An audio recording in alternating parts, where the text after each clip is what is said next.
evening and welcome to Tucker Carlson. Tonight, a lot going on as always. A new investigation of Google uncovers how employees of the sinister tech monopoly once again discuss ways to censor your political views without your knowledge. Nobody in Congress seems to think this is a problem. These new details might change their minds, fingers crossed. Plus, yesterday we told you how Rudolph the Red-Nosed Reindeer has made the banned list for bullying and other imaginary moral crimes. Now the Victorians have another target, the salacious Christmas song, Baby It's Cold Outside. It turns out some of the lyrics in that tune are naughty, and you should not be allowed to hear them.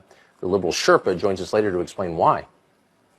But first tonight, it's been 752 days since the 2016 election. And for what seems like the 752nd day in a row, the lead story at every news outlet in this country is Russia!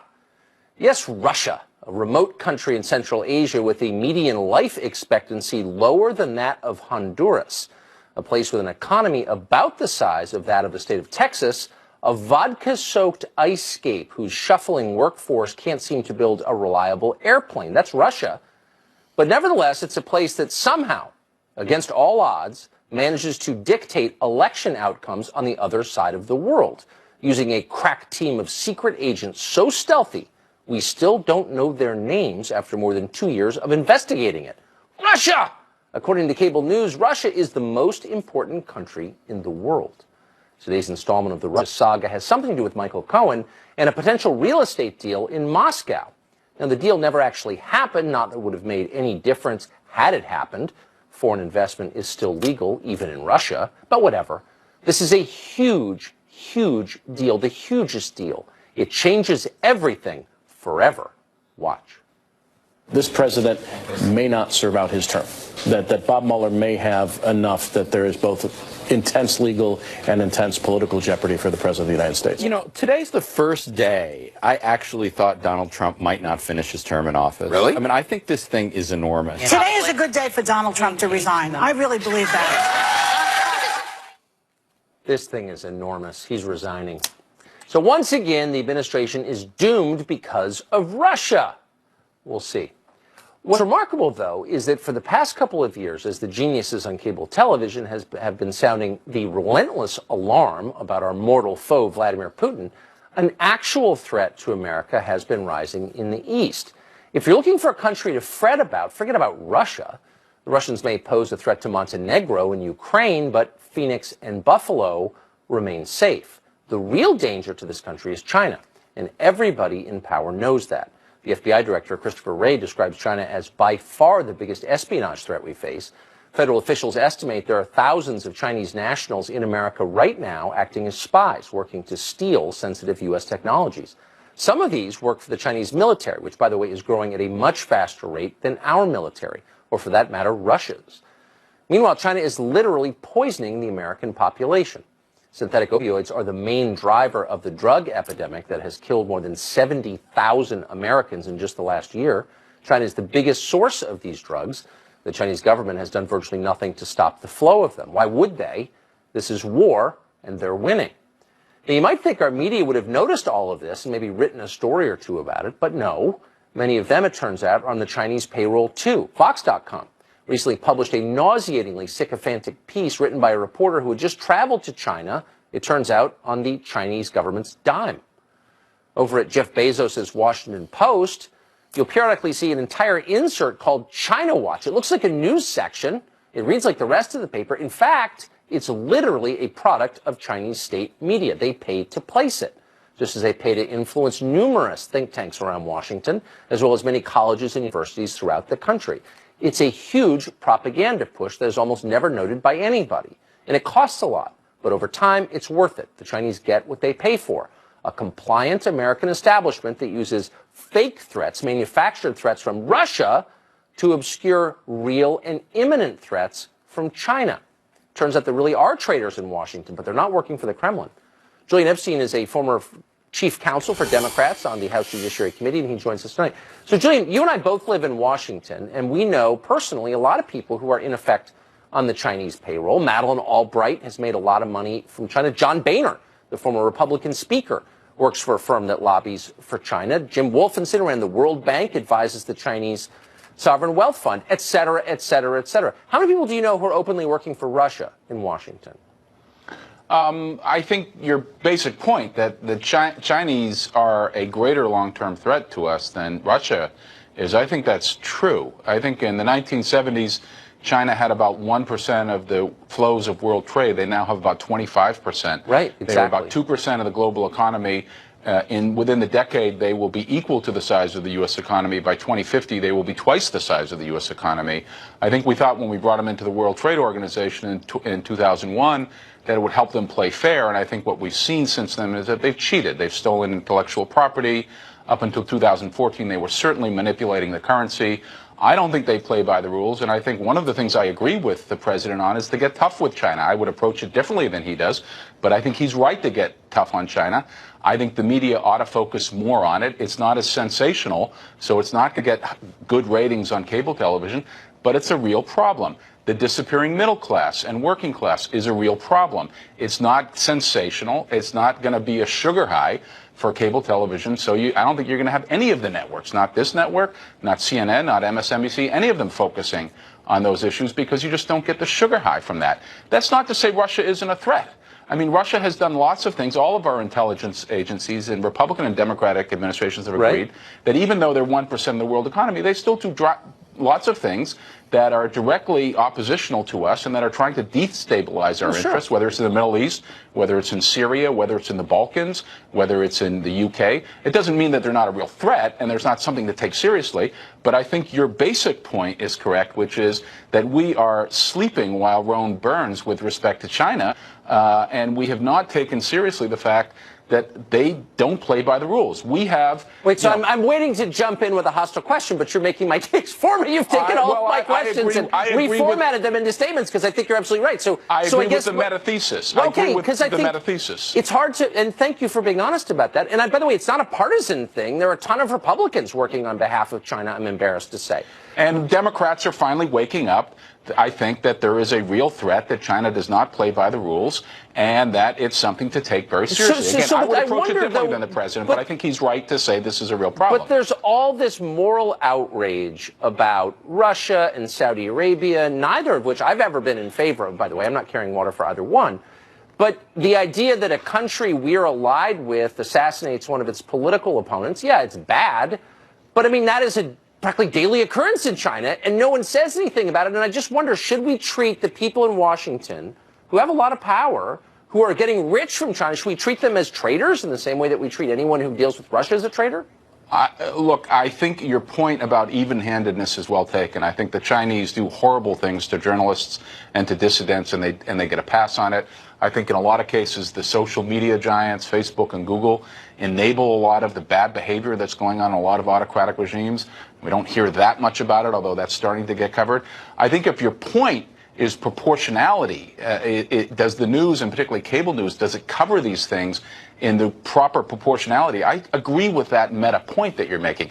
It doesn't mean to say that when the Saudis go and kill an American journalist, we shouldn't be getting tough on the Saudis. It doesn't mean to say if the Russians create a military intelligence attack on the United States, that that's not something we shouldn't take seriously, and we should get to the bottom of that. But I think your basic point is that, you know, there is selective outrage, there is a lot of chest thumping, there's a lot of kind of, you know, morally superior indignation that occurs on the Russia issue. And, you know, you and I may have slightly different views on I'm trying to argue with you, Julian Epstein, but it's proving absolutely impossible. You did a better job than I could have in making that case. You know, there's a lot of self-righteousness on certain issues, and I think there's reason to be upset about what happened with Russia. There's reason to be upset with Saudi Arabia. But I think if you're going to be outraged on those issues, your point is correct that you should be equally outraged on the abuses that are occurring in China. And the accuses in China are very, very serious, and you're exactly right about that. Julian Epstein, thank you very much. Okay, thanks. Good to see you, Tucker. Okay.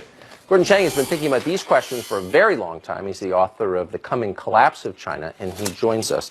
So, Gordon, thanks very much for coming on. Put this into perspective, if you would. To what extent do you think the Chinese government influences American policy? Oh, certainly across the board. We saw during this midterm elections, the Chinese tried to influence outcomes. And they did it with not only that famous Des Moines Register's 4-page insert, but they also summoned the heads of Wall Street firms to Beijing for that September 16th meeting. You go on and on about the types of things that they've been doing. Let me pause there for our viewers who don't know what you're referring to. September 16th, they, as you put it, summoned the heads of Wall Street firms to Beijing to do what? To talk about the midterm elections, to talk about tariffs, to talk about the trade relationship, because Beijing was very, very concerned about what the Trump administration is doing to impose costs on China, because it is causing problems in the Chinese economy, which is under stress. So they said, look, we're holding this meeting. We want you there. And a lot of people from Wall Street actually took the flight to Beijing. American citizens. Summoned by the Communist Chinese government actually went. And they actually went and they held that meeting. And, you know, this shows the power of Beijing, and it shows that they were trying to change the results in the election. Now, I don't think that it would had any real effect. And the reason is, as Julian and you have talked about, across the American political spectrum right now, people are starting to understand the fundamental nature of the challenge that China poses to us. And it's certainly a much greater challenge than Russia, because Russia couldn't challenge the U.S. if it weren't for being backstopped by the Chinese. Right. So, I mean, you've got to think of Russia as sort of a drunk troublemaker that can kind of, you know, make some prank calls. But in the end, China's economy is about to become, as Julian just noted correctly, larger than ours. So, like, why aren't we completely freaked out about our future? Well, we should be, because the Chinese are taking hundreds of billions of dollars of U.S. intellectual property each year by theft or by forced transfer. And that is the lifeblood of our economy, because we have an innovation-based economy. And if we can't commercialize our technology, we don't have an economy. We end up just selling agricultural products to the world and maybe scrap metal. The point is, though, we need to have the technological giants that will dominate the future of the world's economy. They should be American. And China, by means which are certainly not fair, is trying to do that. And one other thing, Tucker, you mentioned fentanyl and opioid crisis. You know, the Chinese government runs a police state. They know about these Chinese gangs that are selling fentanyl into the U.S.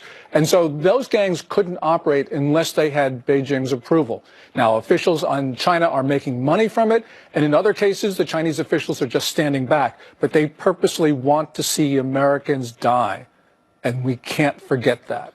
Tens of thousands of Americans do die every year because of synthetic opioids manufactured in China, and yet I can't remember the last time I heard someone in our political class say that out loud. Why?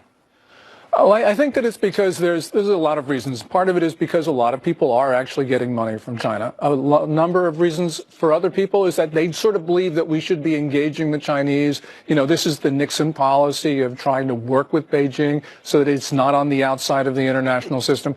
You know, that sounds nice, but it hasn't worked over 4 decades. We've tried all sorts of things, and it hasn't worked. We've tried negotiation, engagement. We did all those things, and unfortunately, the Chinese behavior in the economy and in other things has just gotten worse. Gordon Chang, thank you very much for that. Thanks, Tucker. Great to see you. Well, employees at Google just got caught once again plotting to suppress political views they don't like. We have details on that after the break.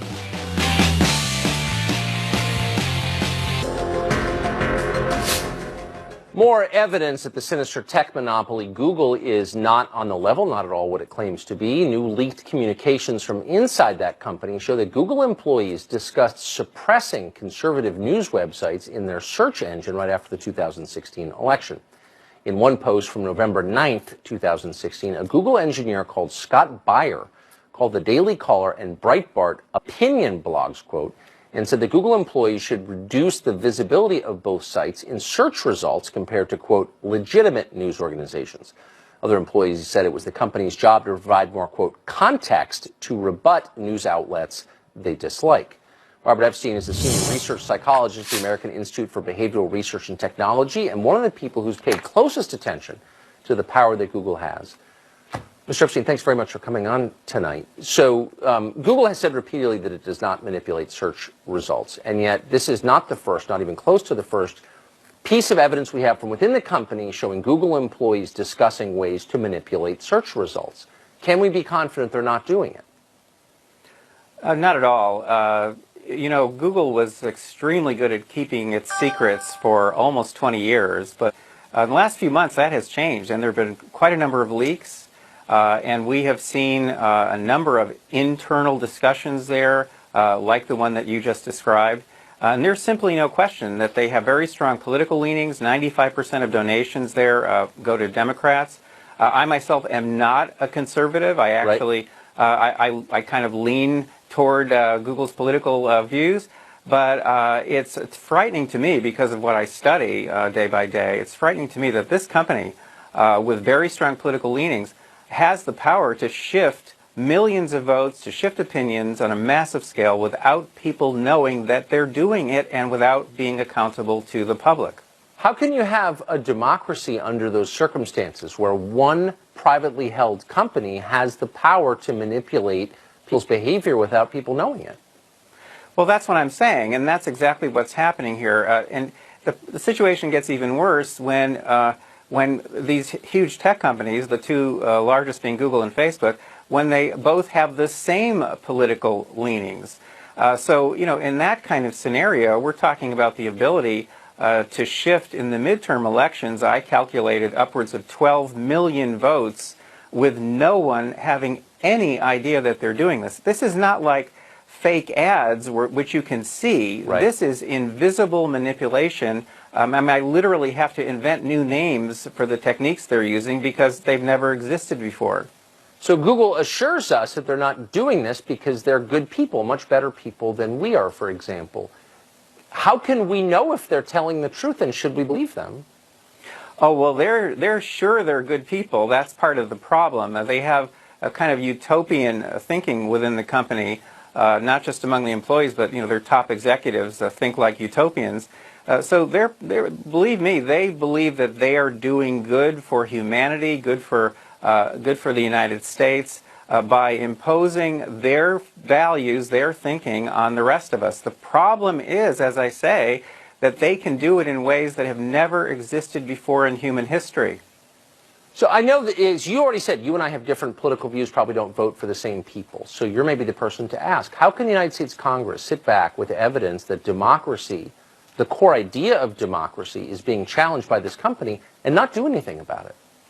Well, the Democrats aren't going to do anything because these companies help them, obviously. The Republicans don't like regulation, so we have a tough problem here in the U.S. Now, the Europeans, on the other hand, you know, they see these companies as American, and so they've been much tougher on them. And I think we're going to see some pretty drastic actions taken against these companies by the EU in the next few years. And that could change their ability to operate worldwide. I never thought I'd be waiting for France and Germany to come to our rescue, but that's where we are, unfortunately. Right, Mr. Epstein, thank you very much. It was great, as always. Thanks, Tucker. Harmeet Dillon is an attorney who has frequently, at cost to herself, stood up to big tech, and she joins us tonight. Harmeet, thank you very much for coming Tucker. on tonight. So this, again, as I just said, Mr. Epstein, yet another example of evidence within this company, and there are other examples like it from Facebook, that show that they're not on the level, that they're lying to us, and that they could undermine the very basis of our democracy. Let me ask you the same question. Why is Congress standing by in the face of this evidence and doing nothing? Let me add to that. Why is the Department of Justice not opening up antitrust investigations? Well, exactly. Why is the Federal Trade Commission not investigating them for their deceptive trade practices and failure to disclose their manipulation of data and theft of data from Americans and others? So today itself, the European Union opened up its fourth in the last 2 years investigation into Google for antitrust issues for manipulating search. Guess what? And so far, they've been fined $7.1 billion in Europe in the last 17 months, but Zippo here in the United States on the same issues. And one of the reasons, Tucker, is that these companies, both of them, are very adept at spreading money around Capitol Hill, including through the use of a former Republican Congresswoman, Susan Molinari. And those are their lobbyists, and they're very effective. That's why you see legislators backing off for the most part. But we are talking about fascistic, control of our data in a way that is perceived as benevolent certainly by liberals, and is not being criticized at all by the right. I think it's a very dangerous situation. So, but what's the point? I mean, just as a macro question, what's the point of having a government, of sending half your income every year to Washington, if they won't protect you from the most basic and obvious threat to our entire system, which is these companies? Like, why do we have a government if they won't stand up to Google and Facebook? Well, interestingly, I think we're going to see some action on the part of these companies, against these companies, I should say, in the new Congress, because liberals are concerned about the data theft, much more so than conservatives are. But we're still not going to see anything about this bias in terms of viewpoint. In addition to what you've covered on your segment tonight so far, obviously there's suppression of YouTube videos on an ideological basis. Google also discourages its advertisers from advertising on conservative platforms like Breitbart and others. Google's search engine has labeled the California Republican Party as having Nazi ideology and Republican women as being enablers. It is the most despicable, defamatory work, and it is all protected by the Communications Decency Act, which members of Congress certainly could edit and change, but they don't. And so I'm very disappointed in our government, our conservative government, frankly, in Washington on its failure to act on these issues. So as you just pointed out very quickly, these companies operate in the way that they do very profitably because they have a special exemption from the Congress, which could revoke that exemption because they're not platforms, they're media companies. Of course, they're editing. Name just, if you would, since we're live now, 3 or 4 members of Congress who, might lead the charge against this. Well, I guess I don't think any members of Congress currently have identified themselves as being hostile to this, but, Jim Jordan certainly seems to be somebody who's familiar with these issues. Matt Gaetz is another. I think these guys are sensitive to these issues, and I don't think they're beholden to big tech. Maybe they haven't been there long enough to have that sink in yet. But we have had senators. Mike Lee, for example, has looked at the antitrust situation and then backed off. I'd like to see our Senate newly constituted with more votes take a hard look at this, have some hearings, really put them on spot. Yeah. Sundar Pichai is going to be testifying in Congress next week. I have suggested that definitely some hard questions need to be asked, and I know that there's an intention to ask some hard questions. I hope that happens. So we'll see what happens. Hope they get moving. Harmeet Dillon, you've been brave on this question. We're grateful for it. Thank you. My pleasure. Thank you. Well, a man who says he was trying to blow the whistle on the Uranium One deal, remember that? Says the FBI repaid him by raiding his house. The story's after the break. Interesting story you may not have seen. FBI agents raided the home of a Uranium One whistleblower. That's according to a new report by the Daily Caller News Foundation. A man called Dennis Nathan Kane has turned over documents to the DOJ as well as to the both House and Senate Intel committees. The documents allegedly show that federal officials failed to investigate possible criminal activity involving the Clinton Foundation and the Uranium One deal. Now, Kane says the FBI repaid him by sending 16 agents to raid his house for 6 hours. Dan Bongino is a former Secret Service agent, NRA TV contributor, and author of Spygate, the attempted sabotage of Donald J. Trump. He joins us tonight. Dan, thanks a lot for coming on. So this is one of those stories I personally don't want to believe could be true, that we live in a country where the FBI is used to carry out political grudges. How do you assess this?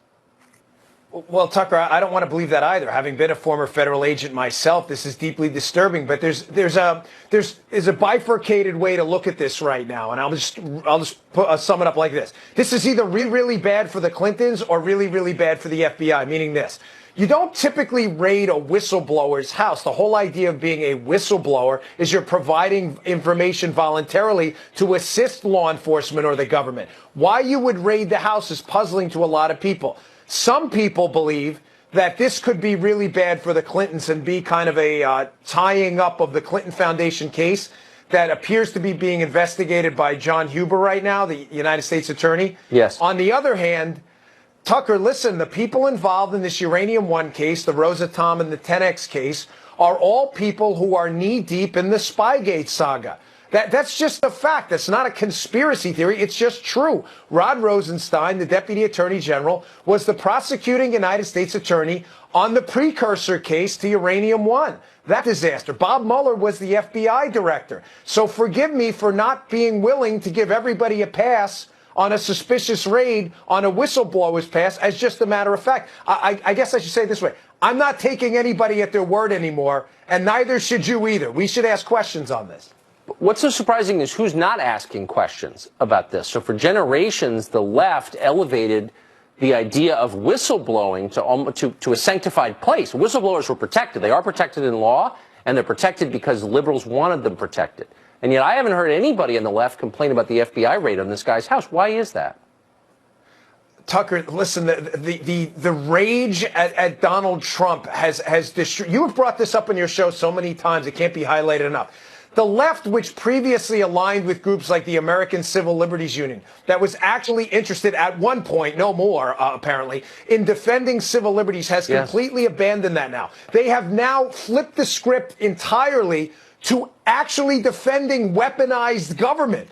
It is unbelievable, the transformation we've seen. Listen, it's not in dispute that there are serious abnormalities in the way the Donald Trump investigation was conducted, the Trump team investigation, and the way the Clinton investigation and the Uranium One investigations were sidelined. But nobody's even remotely curious on the left about this. It's really incredible because, Tucker, as you know with government, someday it turns on you too. Government doesn't respect party. It's all about power. It's unwise, very unwise. Dan Bongino, thank you, as always. Have a great weekend. Thanks, Tucker. You too. Well, as you well know, dozens of U.S. cities have decided they're not going to enforce federal immigration law because they don't feel like it, and that's okay with the left. Now, one police chief is looking to apply the very same standard to gun control laws. How much support is he going to get? He joins us next.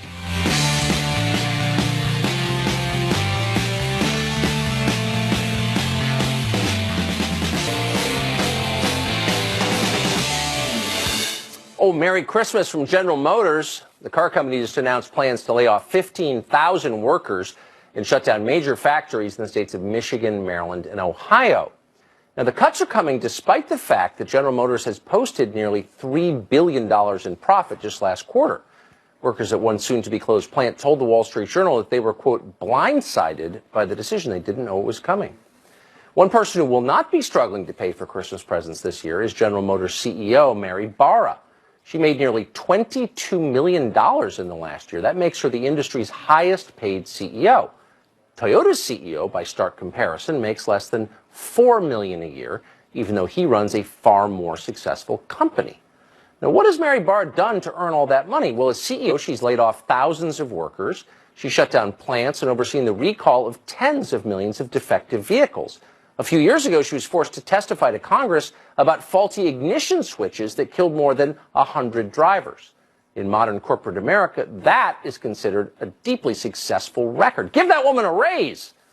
Of course, as GM is serious about cutting costs, there is one obvious solution: fire Mary Barra. Well, for years, liberal cities and states have been claiming the right to ignore federal immigration law. Now, one small-town police chief in Washington state is saying the same principle can be applied to far-reaching gun laws. A new gun control ordinance in Washington imposes stricter background checks, raises the age for buying a semi-automatic rifle, and allows gun owners to be criminally prosecuted if their firearms are stolen and then used illegally. Lauren Culp is the police chief of Republic Washington and says that he wants his town to be a sanctuary from these new gun laws. Some local residents oppose the new measure in Washington. Watch. Opponents say it forces gun owners to secure them in a way that could put them in danger. I'm concerned with not being able to access my gun when I need it. You're not going to tell the criminal, can you hold on a moment, because we have a law that I have to, safely store it in the garage somewhere, and so can you hold on a moment? I'm going to go take it and I'm going to defend myself. Then we'll talk. You call the police or things go down, it's less than 1 minute. So those seconds count.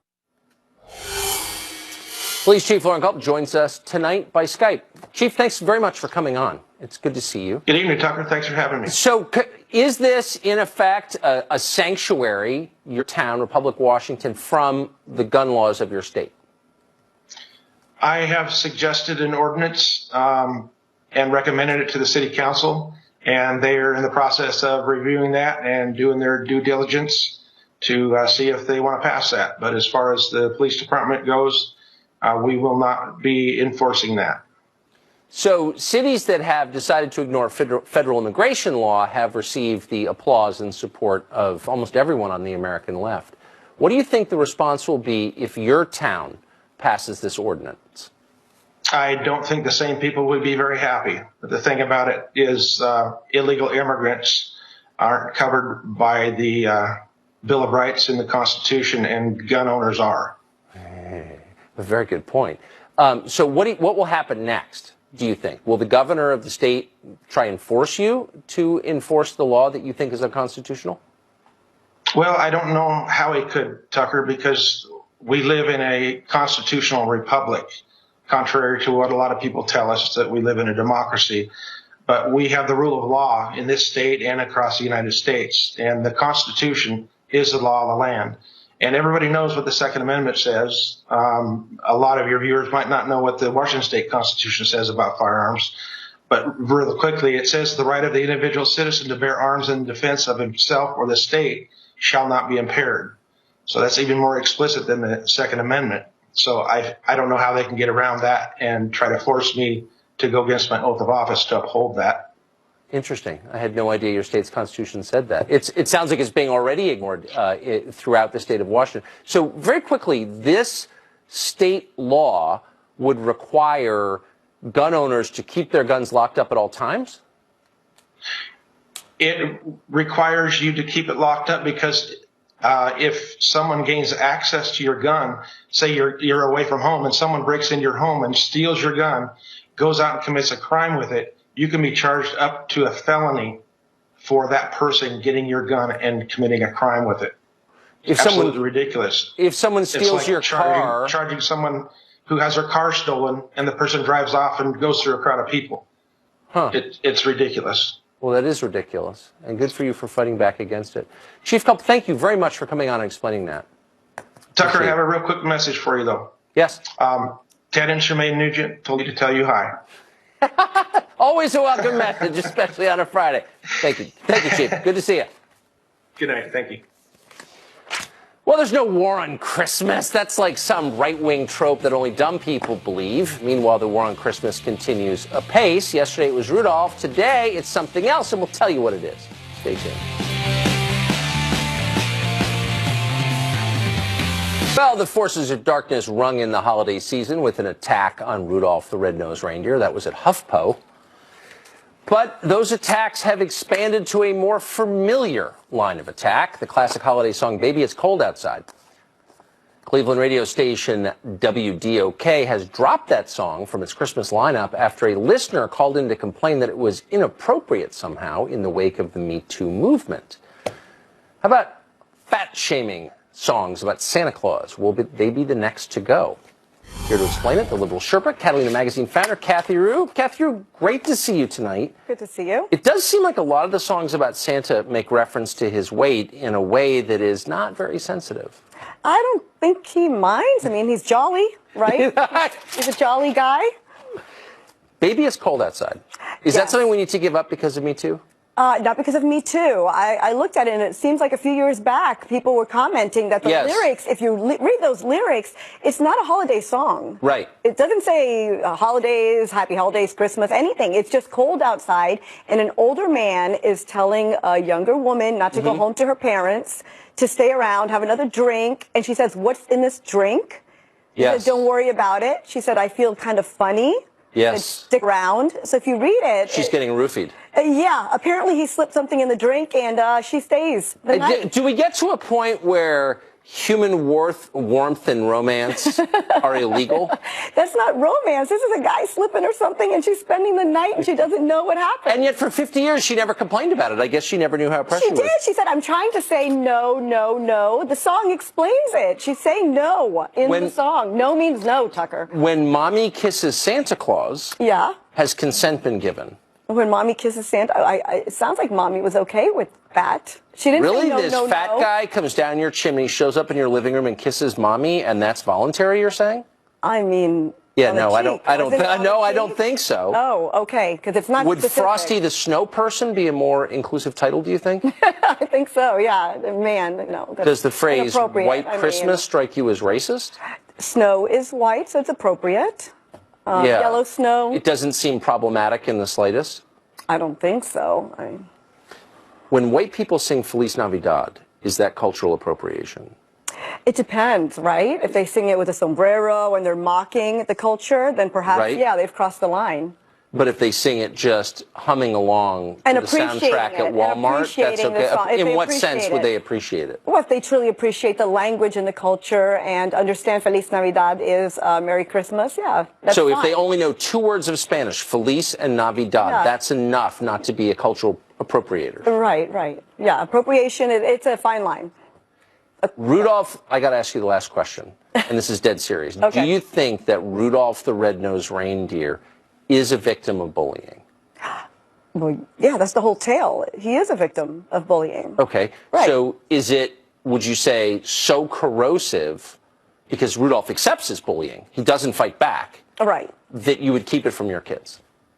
You would have to talk it over and explain it with the kids. The kids nowadays understand anti-bullying much more than kids when that was first created. But when it comes on, do you sit your kids down and say, look, Rudolph's about to be bullied. He seems complicit in his own, right? There's a little Stockholm syndrome going on now. He doesn't even know he's bullied. He's leading the sleigh anyway. As you would sit down with a child to explain any bullying story. So yeah, Rudolph now needs an explanation. Do you think that detracts from some of the childlike joy of Christmas? When you explain to your kids No, that it's a little scary, I think, for this generation to see that Rudolph is being bullied. So with this 2018 generation, you would have to explain why he's being bullied for having a red nose. Is it a little weird that the generation that's afraid of everything and so easily intimidated spends so much time playing war video games and looking at pornography? I mean, so on the one hand, they seem very kind of hardened, and on the other hand, they seem incredibly sensitive. I can't imagine that they're doing those things. Yeah, I think they might be. I don't think so. Kathy Aru, great to see you. Good to see as you. Always.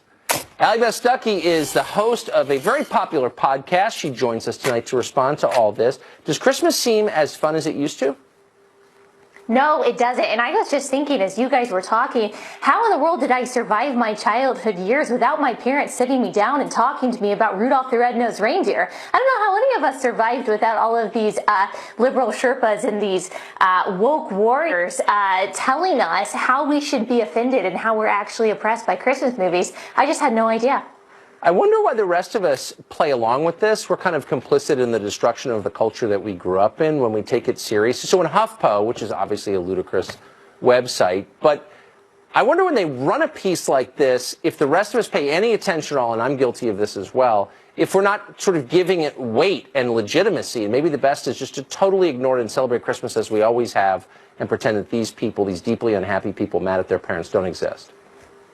I don't know. I think it's good to kind of shake them out of their echo chambers a little bit and just remind them that everything you're saying is absolutely absurd. This has become kind of like a sardonic sport, I think, on the left. It's almost a competition to see who can say the most absurd, the most progressive thing about things that have otherwise been innocuous for decades. So I do think it's important that conservatives at least weigh in a little bit and say, okay, let's talk about this factually. You don't think that they're kind of trolling us in the end? I mean, they're trying. No, I sometimes feel like maybe it's too easy to get a rise out of me. And it's better just to laugh at them and say, go back to your sad dystopia in Brooklyn and argue amongst yourselves. Yeah. Like, I'm not participating in this. Yeah, I see what you're saying, but I don't know. I think that we do need to weigh in on these conversations because if we let them slide, they do slip into the mainstream. I wish that they were trolling us. This is why it's so hard to parody the left. It's why it's so hard to have satire of the left because the things they say sound like satire. And I do think that we need to call that out for fear that this will become normal. Huh. Do you think that 10 years from now, people will be free to use the term snowman? Oh, no, it's already snow person. Haven't you heard it's gingerbread person? Yeah, gingerbread person. Come on, Tucker, you're behind the woke times. My producer just said in my ear, snowfolk? Have you heard of this? Snowfolk. I can't even say that. Snowfolk. I can't say it. I'll have to work on that one. I'm not playing along. The mailman brings Christmas cards with snowmen on them. That's the world that I live in. Oh, man, you're going to get censored. And I'm not changing.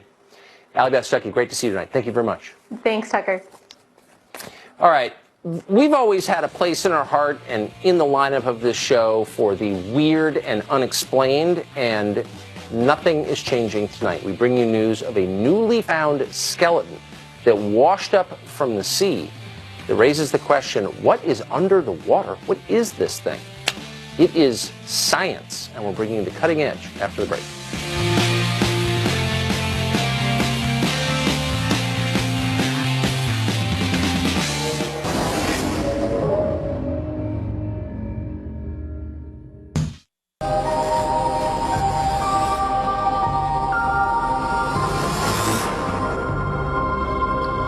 Well, Well, a photograph of a skeleton posted recently online has a lot of people asking what is going on in the depths of the sea. During a weekend walk on the beach, a New Zealand woman discovered a winged skeleton with spiked skin and a mouth that resembles a creature from the movie Alien. There it is, the one that eats your guts and then explodes through your chest. Fear not, though. A marine ecologist says that the skeleton is not from outer space. It's something called a New Zealand rough skate. It lives mostly about 700 feet below the surface, and of course now it will reside forever in your nightmares. That's our gift to you going into this weekend, which we hope you enjoy intensely. We'll be back Monday night at 8, the show that is the sworn enemy of lying, pomposity, smugness, and group.